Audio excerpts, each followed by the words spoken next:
आज की तारीख में गोरक्ष पीठाधीश्वर महंत श्री योगी आदित्यनाथ जी महाराज उत्तर प्रदेश ही नहीं बल्कि भारत के राष्ट्रीय पटल पर हिंदुओं के एकमात्र प्रामाणिक और प्रचंड अग्निधर्मा नेता हैं। आज उत्तर प्रदेश में क्रियान्वित किया जा रहा यह चुनाव केवल योगी, मोदी, आरएसएस अथवा बीजेपी का ही चुनाव नहीं रह गया है, बल्कि यह चुनाव देश के 110 करोड़ हिंदुओं के भावी अस्तित्व की दिशा को निर्धारित करने का चुनाव बन गया है। वर्ष 2022 में उत्तर प्रदेश की रणभूमि पर लड़ा जाने वाला यह चुनाव आने वाले समय में यह निर्धारित करेगा कि भारत के 110 करोड़ हिंदू जन युगों पुरानी अपनी पूज्य पुण्य भूमि को हासिल करने के लिए पलटवार कर भी पाएंगे या फिर यह शेष बची हुई भारत भूमि भी पूर्व में खंडित हो चुके भारत की भूमि की भांति ही दारुल इस्लाम बन जाएगी। हिंदुओं, हमारा आपसे आग्रह है कि आप गलती से भी इस बार कोई गलती मत कर जाना, वरना इस गलती को सुधारने के लिए आपको ता कयामत दूसरा मौका नहीं मिलेगा। पाकिस्तान, अफगानिस्तान, बांग्लादेश और कश्मीर से भगाया गया तो आपको इस शेष भारत में जगह मिल भी गई,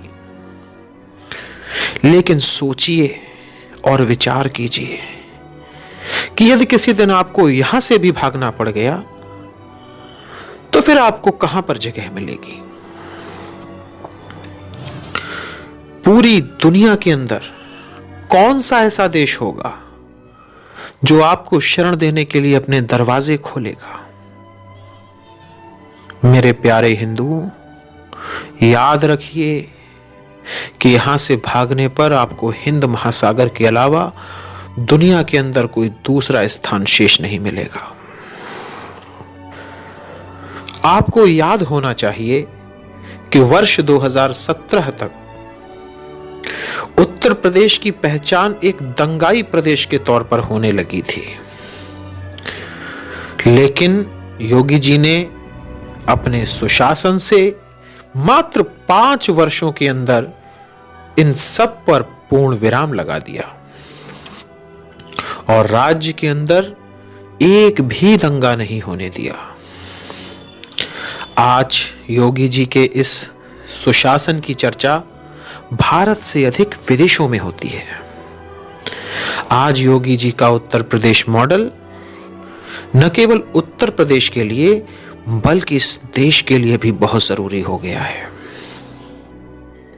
इसलिए मेरे प्यारे हिंदू भाइयों और बहनों, देह धर्म से पहले देश धर्म की सोचिए। यदि यह देश ही न बचा तो फिर आपकी यह देह भी नहीं बचेगी।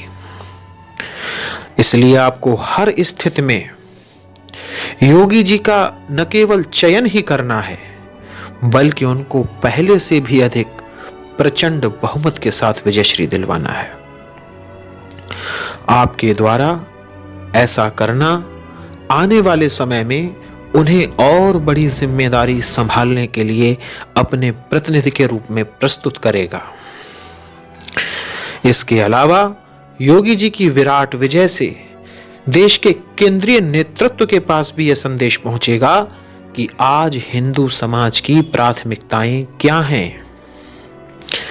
तो फिर आइए धर्म की ध्वजा को फहराएं, सनातन का शासन लाएं और भारत को हिंदू राष्ट्र बनाने की दिशा में पहल करते हुए गोरक्ष पीठाधीश्वर महंत योगी आदित्यनाथ जी महाराज को भारी बहुमत से जिताएं। याद रहे कि कमल के फूल पर पड़ने वाला प्रत्येक वोट बाबा योगी आदित्यनाथ जी महाराज की झोली में गिरकर भगवा शक्तियों को प्रचंडता प्रदान करेगा, तो वहीं दूसरी ओर कमल के फूल के अलावा किसी भी अन्य निशान पर दिया जाने वाला वोट आखिर में इस्लामी कोठे पर मुजरा करते हुए हिंदुओं के विनाश की पटकथा ही लिखेगा।